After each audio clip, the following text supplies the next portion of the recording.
તો વલસાડ તિથલ બીચ પર Sunday sports club દ્વારા મેરેથોન યોજાઈ હતી। ગુજરાતની એકમાત્ર યુ ફિઝિયો બીચ મેરેથોન 4.0 નું આયોજન કરવામાં આવ્યું હતું, જેમાં 1000 થી વધુ લોકો ઉત્સાહભેર દોડ્યા હતા અને લોકો તંદુરસ્ત સ્વાસ્થ્યના સંદેશ સાથે દોડ્યા હતા।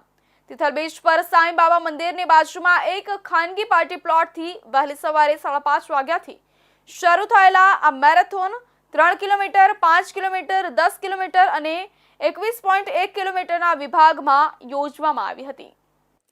સ્વાસ્થ્ય પ્રત્યે જાગૃતિ અને તંદુરસ્તી માટે દર વર્ષની જેમ આ વર્ષે પણ વલસાડ સન્ડે સ્પોર્ટ્સ ક્લબ દ્વારા રવિવારે વલસાડના રમણીય તિથલ બીચ પર ગુજરાતની એકમાત્ર યુ ફિઝિયો બીચ મેરેથોન 4.0 નું આયોજન ગ્રુપના સભ્યો દ્વારા કરવામાં આવ્યું હતું। યુ ફિઝિયો બીચ મેરેથોન 4.0 માં 3 કિલોમીટર, 5 કિલોમીટર, 10 કિલોમીટર અને 21.1 કિલોમીટરની દોડનું આયોજન કરાયું હતું।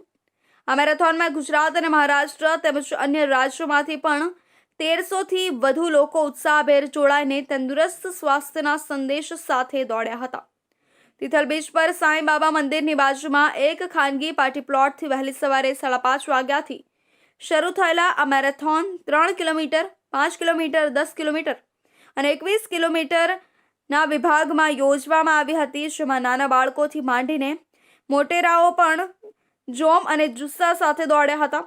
આયોજકો દ્વારા મેરેથોનના રૂટ પર ઠેક ઠેકાણે રનર્સ અને એનર્જી ડ્રિંક, પાણી, ફ્રૂટ અને બિસ્કિટ સહિતની વ્યવસ્થા કરવામાં આવી હતી। દોડ બાદ પ્રત્યેક રનર્સ માટે સુંદર મેડલ અને સ્વાસ્થ્યવર્ધક નાસ્તાની વ્યવસ્થા કરવામાં આવી હતી। કોઈક દોડવીરને શારીરિક તકલીફ થાય તો તે માટે ફિઝિયોથેરાપી અને તબીબી ટીમની પણ સુવિધા ઉપલબ્ધ કરવામાં આવી હતી। સાથે વૃક્ષારોપણ પણ કરવામાં આવ્યું હતું। આ દોડમાં સન્ડે સ્પોર્ટ્સ ક્લબના ટીમના તમામ સભ્યોએ ભારે જહેમત ઉઠાવી કાર્યક્રમને સફળ બનાવ્યો હતો, સહિત અનેક વરિષ્ઠ નાગરિકો પણ મન મૂકીને દોડ્યા હતા।